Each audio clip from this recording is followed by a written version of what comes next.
conversation. Garry, fantastic to have you. And I'm going to, for the first time ever, say back on the Leadership Bites podcast. Great to have you here. G'day, Guy. It's so delightful to be back with you again. Thank you for the invite. Well, I have done about 120 episodes or so now, and you are my first return guest. So this is a moment that of great importance, and you really resonated with me on the first episode that we did. I've vicariously been sort of observing you from a distance as you've navigated certain twists and turns, and I want to get into that. But just for those people that don't actually know who you are, just do an introduction so people got a sense of you.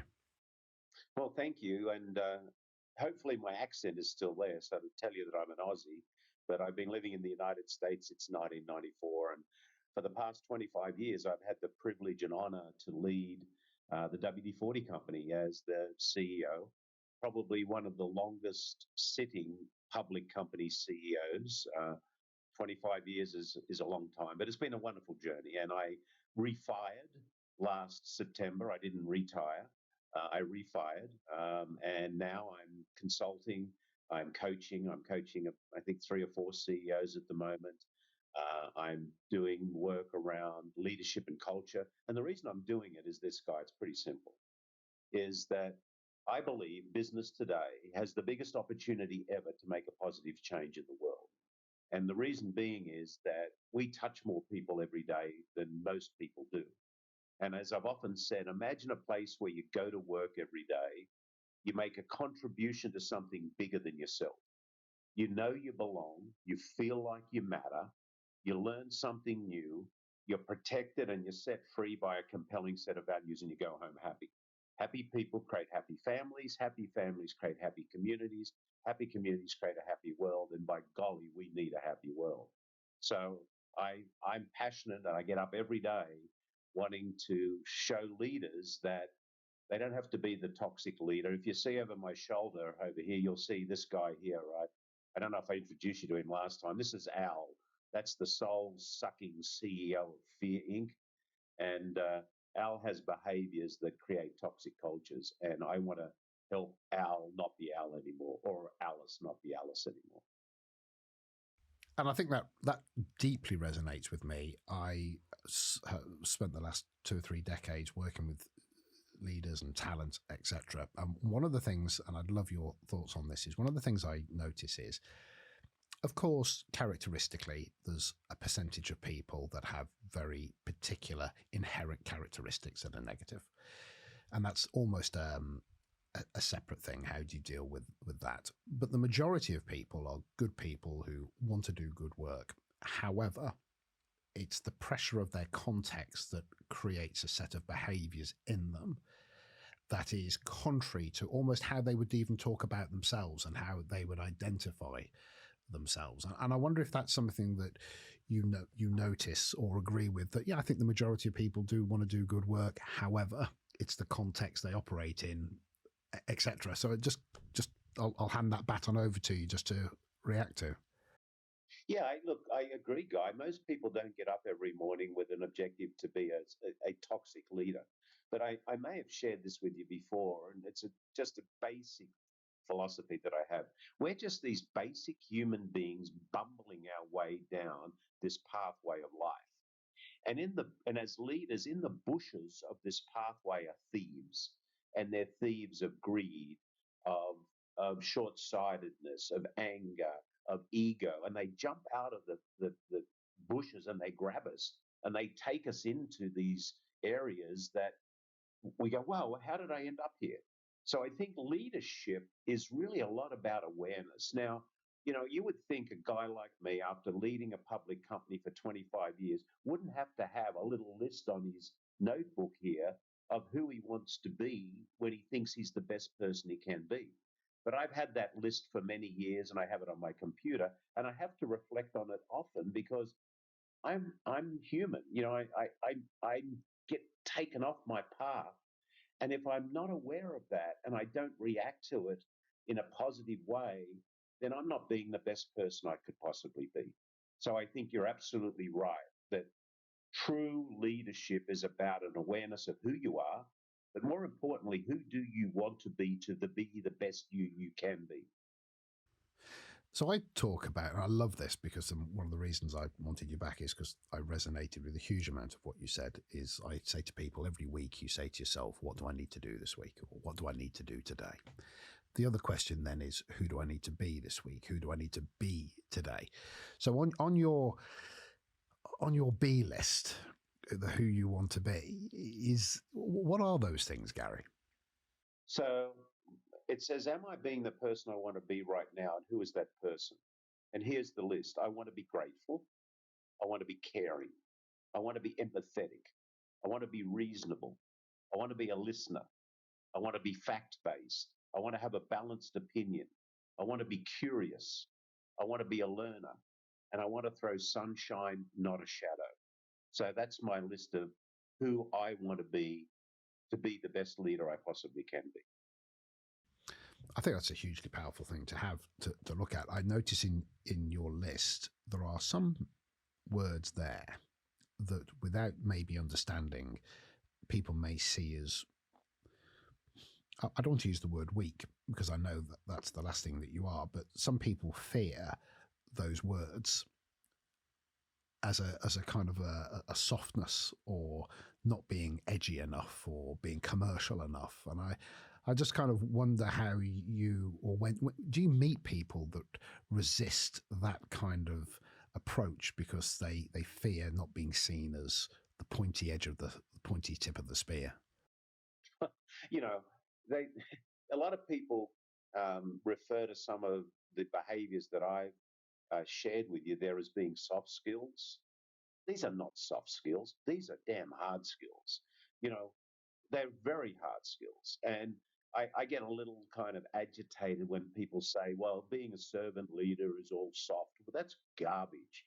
You know, a great leader has a heart of gold and a backbone of steel because we have to deal with all of those things. And at the end of the day, if it's results that we want to get and results that we want to achieve, then it's our job as leaders to help people motivate themselves to do that. A dear friend of mine, Susan Fowler, has just written a new book. I think I have it here somewhere. And here it is. It's called Why Motivating People Doesn't Work and What Does. And she has a great statement in that. It says motivation generated from values, purpose, love, joy, or compassion is different motivation than generated from ego, power, status, or a desire for external rewards. And the motivation that's generated from values, purpose, love, and passion and joy is extremely powerful because what you have is people who are doing things that they love for a purpose they think is bigger than themselves. So they're giving that extra, if you will, of themselves.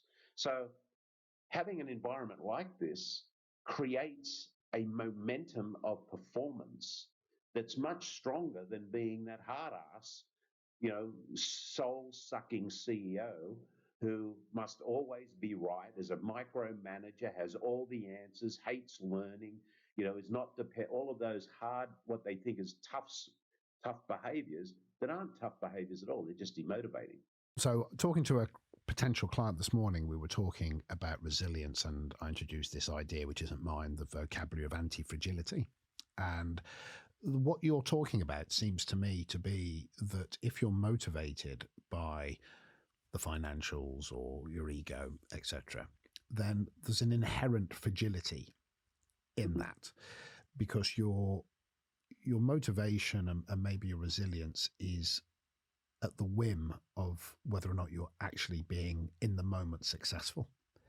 Yes. Which seems to me to be different to what I call an umbrella belief, which is a belief that's bigger than you, which actually says, be it going well or actually be it going absolutely awful for whatever reason, I believe in something that's bigger than just the thing that's in front of me. And I wonder if that resonates with you. Yeah, it's the difference between the finite game and the infinite game. Simon Sinek talks about this a lot.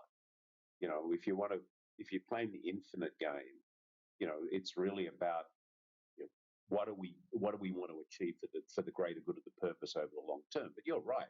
If you think about business and think about what we've been through in the last 2.5, 3, 4 years, I kind of like to kind of describe it a little bit like this.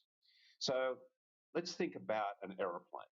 So the aeroplane is the infrastructure of the business. So to be successful, you've got to have a good aeroplane. And we've got the aeroplane, that's fine. And then you've got to have a good crew and a good captain. And as we're getting ready to go on this journey, we have to know where we're going. So in business, you have to understand, where do you want to go? What is the strategy of the business? So we're getting ready to fly the plane, and the captain and the crew go into the flight planning department, and they say, "Okay, captain, today you've either got headwinds or tailwinds. So if you've got a headwind, it's going to take you a little longer to get where you need to go, and you're going to burn a little bit more fuel. If you've got tailwind, it's going to take you a little less time to get there, and you're going to burn a little less fuel, so you might be more successful." And we've all flown businesses with headwinds and tailwinds. But then there's this other thing. It's called turbulence. And if you've ever been on a plane, you know that the captain says, we're off, we're going to fly today. It's going to take us N number of hours, days, or whatever to get there. And put on your seatbelt. But I think the flight's going to be okay. But if we hit a bit of turbulence, I'll tell you to turn on the seatbelt or put on the seatbelt. So off we go, bang. And the next thing we're, I don't know, an hour in the flight, bing, bing, bing, bing, put on the seatbelt. And the captain comes on and says, we found some turbulence. We don't know how long it's going to be. Please put on your seatbelt. We'll try and fly around it, upside it, around it, down it, whatever. So what happens then in turbulence? Well, the crew are working harder. Now you're taking longer.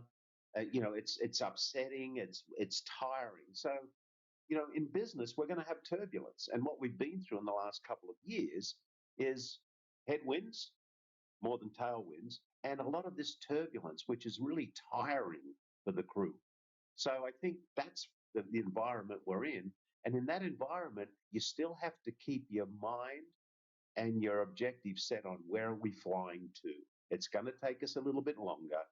We're going to be a little more tired. We've got to take care of the crew when we land because we need them to be refreshed and ready to fly the next leg.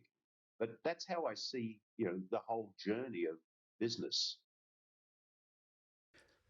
So you've spoken about just the last few years, and the trigger obviously being COVID and people working at home, and social media maybe showing us the lives that some people experience through sort of watching companies like Twitter and Microsoft and these kind of organizations where people are coming in and having their shakes before they work, then they're going to their Pilates sessions and all these kind of things.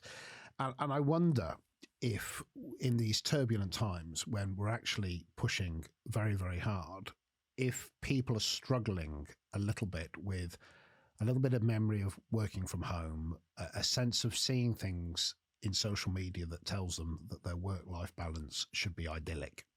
And I wonder if people are struggling against the reality of the commercial enterprise and the promise of a nirvanic kind of work-life balance. I wonder if you see that or experience that. Well, I don't think it's ever been a nirvanic work-life balance. I mean, it's just different today.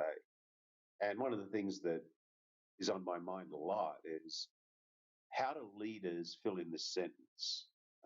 And it's related to working from home or working in an office environment. Now, let's be very clear about it. There are a number of people who are at work today that cannot work from home. You cannot build a car in your lounge room. Well, you can, but it won't be too good. You cannot. I'm on the board of a company called Gorilla Glue, great company that makes great adhesives. There's hundreds of people on the factory floor there that are making those products every day. So firstly, there's a number of people who can't.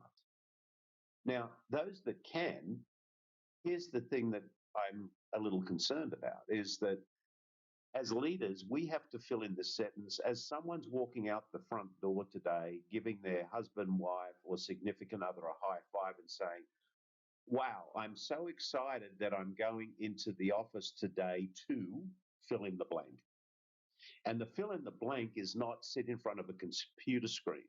So I think what we learned through COVID is there are some tasks in our work environment that we can do without having to go through the drama of going to an office and all of the time that takes if we're not expected to be on a factory floor.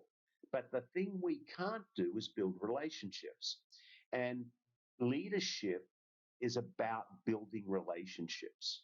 So, what I'm afraid of is this dream of we can all work from home all the time if our job says that that's possible is a reasonable dream, but it's not a reality because we need to have people together to build relationships, to build trust, to have that strategic discussion that you can't have when you're on a computer screen.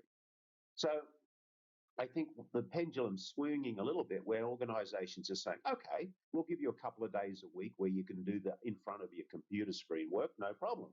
But on Tuesdays, Wednesdays, and one other day in the week, you need to come to the office for what reason?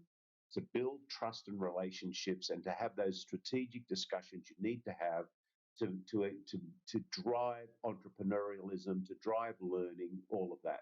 So I think that's the kind of place we're going through at the moment as we readjust to the world as it is today.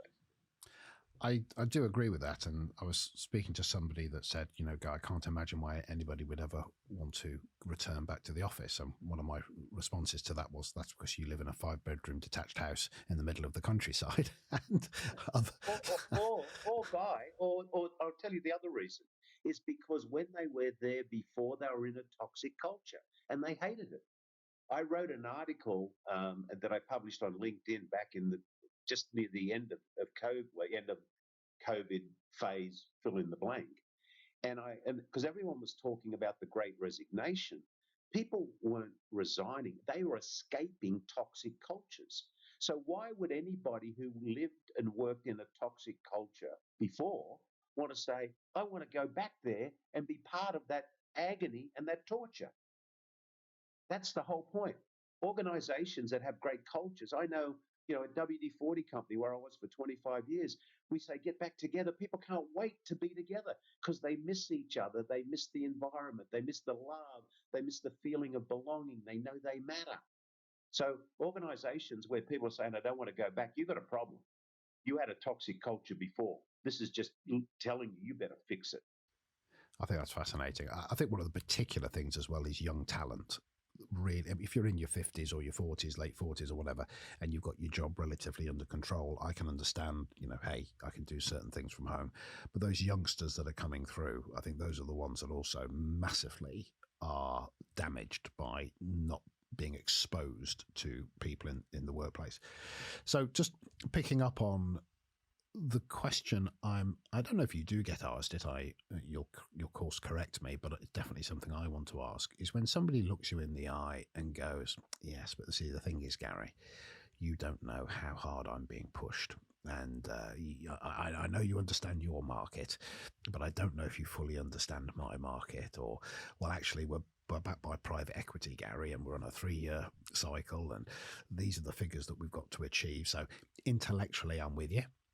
But what the reality of me doing this, it's not that I don't agree with you, but the reality is, it wouldn't really fly in my space. How do you face into that? So I'd ask you this question, Guy. I'd say, can you do this all on your own? Are you going to achieve this? Is it just you? And the answer will be no. You'd say, no. I need all the help I can get to be successful. So if Aristotle, who was born in 384 BC, was right, which says pleasure in the job puts perfection in the work, isn't your role to create a culture where people are performing at a high level, where the will of the people is high? You can have the best strategy in the world, but if only 20% of your people go to work every day and are passionate, enthusiastic, and willing to give their all to meet the goal we have, to meet our purpose we have, 20 times 80, let's say your strategic plan is graded at 80, 20 times 80 is 1,600. But if 80% of people go, 8 times 8 is 6,400. So, if you think you can do it on your own, fine, but you're not going to do it. Our job every day when we go to do what we do is to enable people to deliver the best they possibly can. That's what it's all about. And if you do that, you'll be successful. But if you think you can do it in an environment where people just don't want to be there, well, you'll get that result. So I think that's the answer. Hmm. One of the things I observe, and my observation almost certainly may not be yours, is the difficulty that some people have in this whole idea of trust, or not letting go as in leaving it alone, but letting people get on with it. It's very hard. It's very hard for people. And somebody once said to me, Guy, I recognize that I rob people of their experience, because back in the day when I was younger, if something went wrong, you had a couple of days to put it right.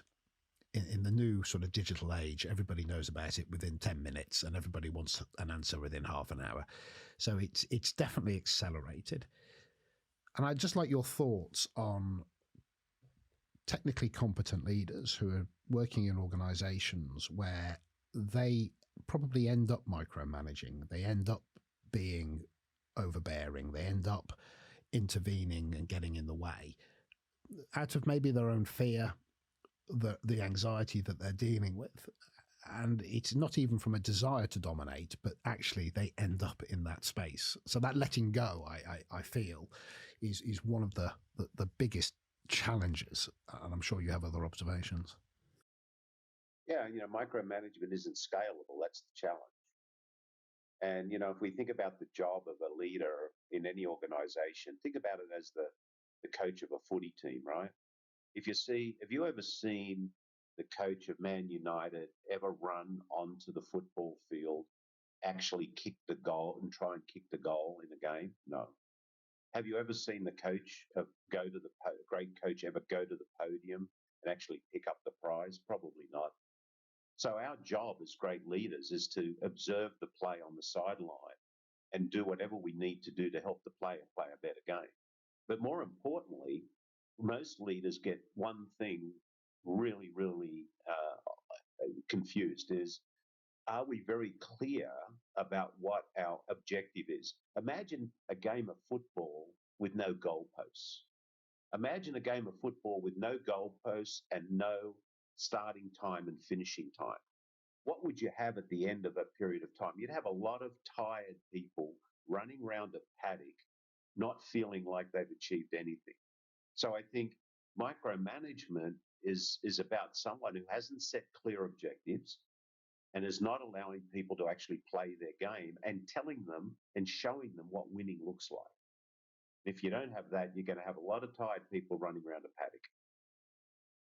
So when you consider a business, Garry, and people talk to you, as I know they do, and you're listening to people talk, do you have a kind of an innate, call it a sense of, or a little tick list of things that, because you're not, visiting every site and going around every organization. So how would you know, just from listening to somebody, that they weren't where they needed to be in terms of thinking like this? Because you could go in and observe and make your own observations. But when you're being offered it by somebody, what are the signals to you that say, well, I'm not there, but I'm pretty sure I can see what's going on? How do you see that? I think the number one signal is when their ego eats their empathy instead of their empathy eating their ego, where they talk about it's all about me, and not about we. That would be number one to me. And then are they really dedicated and talking about the fact that their role is pretty simple. It's to help those that they have the privilege to lead step into the best version of their personal self. That's what we're about. And, are they being vulnerable? In 25 years that I was at WD-40, I often introduced myself as, G'day, I'm Garry Ridge. I'm the consciously incompetent, probably wrong and roughly right chairman and CEO of WD-40 company, because I definitely didn't have all the answers. I needed a lot of help. And I'm glad I got it. And at the end, the result, what did we end up with? We ended up with a company over a period of time that, grew from a market cap of 300 million to nearly 3 billion. We 6x the revenue. We expanded to 176 countries around the world. How could I do that? There's no way I could do that. In fact, I was sharing with you before we started recording. I was in Europe last week. I was doing a tour of the European offices at WD-40, and I was in Germany. And I remember on August 9th, 1995, cutting the ribbon to open our German office, and there were 3 people, and our revenue was about, in those days, 500,000 Deutschmarks. And here I was there last week visiting, and we had over 50 people in the building now, or in the organisation. Our revenue is approaching 30 million euros, and it was. Could I have done that? No, I can't even speak German. So I needed to create an environment, or I needed to help create an environment where people wanted to do what they wanted to do, and they wanted to do it because they knew that they mattered and they felt like they belonged. Because that's it. People want to know they matter and they want to feel like they belong. That's it. So, in a space where you have set the destination, people are clear on the narrative and they can verbalize it back to you and they can align themselves to it, there is then, unfortunately, always going to be underperformance for whatever reasons. And one of my phrases, which I either made up or read somewhere, is what you tolerate can become a tolerance. And which is particularly true, I think, if you have long-standing relationships or a business has grown and somebody was absolutely so valuable X amount of years ago. But, even though they're still working hard and trying hard, it's easy when somebody doesn't want to care, isn't trying. That's an easy rejection. But I just, how does an organization deal with the people, not the overtly disingenuous, don't want to play people, but the ones that actually do care, do want to play, are trying to contribute, but the business has actually outgrown them. And I see that a surprising amount where there's a group of people that actually, the Peter principle is now an application. They've got to their own level of incompetence, even though they're working hard. How do you work with that, and what are your thoughts on that? So one of the things we do is we protect our own comfort zone at the expense of other people's development. So my belief is that situation is an outcome of a period of time where the leader hasn't done their job to help develop that person over the period of time because they were protecting their own comfort zone for whatever reason it was. And I think that again, if we go back to the analogy of a coach, our job is to help people improve their play all along the way. Now, certainly, you're going to get to a stage where people, are at a level, and you need those people in an organization. They may be quite happy doing what they're doing at that level forever. Thank God they're there. But if you're not having the conversation with the people that you lead about, how do you want to grow? Where do you want to grow? What competencies do you want to improve on? How can we help you do that? Then we as a leader have let them down. So that's a indicator to you that actually we've missed that person. We've not worked with that person. We've allowed it to happen. So it's easy to look at them and say, why didn't they? But actually looking at ourselves and say, why didn't we? Why didn't I? Yeah. Yeah. I wrote a book, as you know, with Ken Blanchard, the 1 Minute Manager, called Helping People Win at Work. And the whole basis of the book is how do we continually help people develop to step into the best version of their personal self? And it's done through, are we clear on what our expectations are? Are we doing that onward, that continual coaching? Do we have a clear set of values that help people make decisions so they don't have to be quacking up the hierarchy all the time? And again, that's one of the reasons why 100% virtual work doesn't work, because it's those conversations that the leader has. It's like, Guy, I want to have let's go for a walk and let's just have a conversation about you. What's on your mind? What's getting in your way? Are you okay?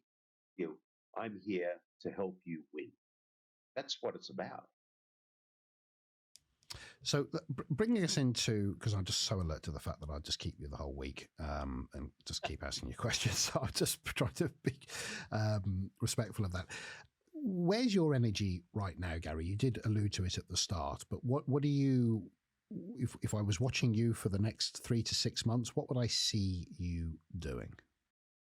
Sure. Well, I have my consulting business. It's called the Culture Coach, and I'm working with CEOs. I'm coaching, I think, 4 or 5 right now.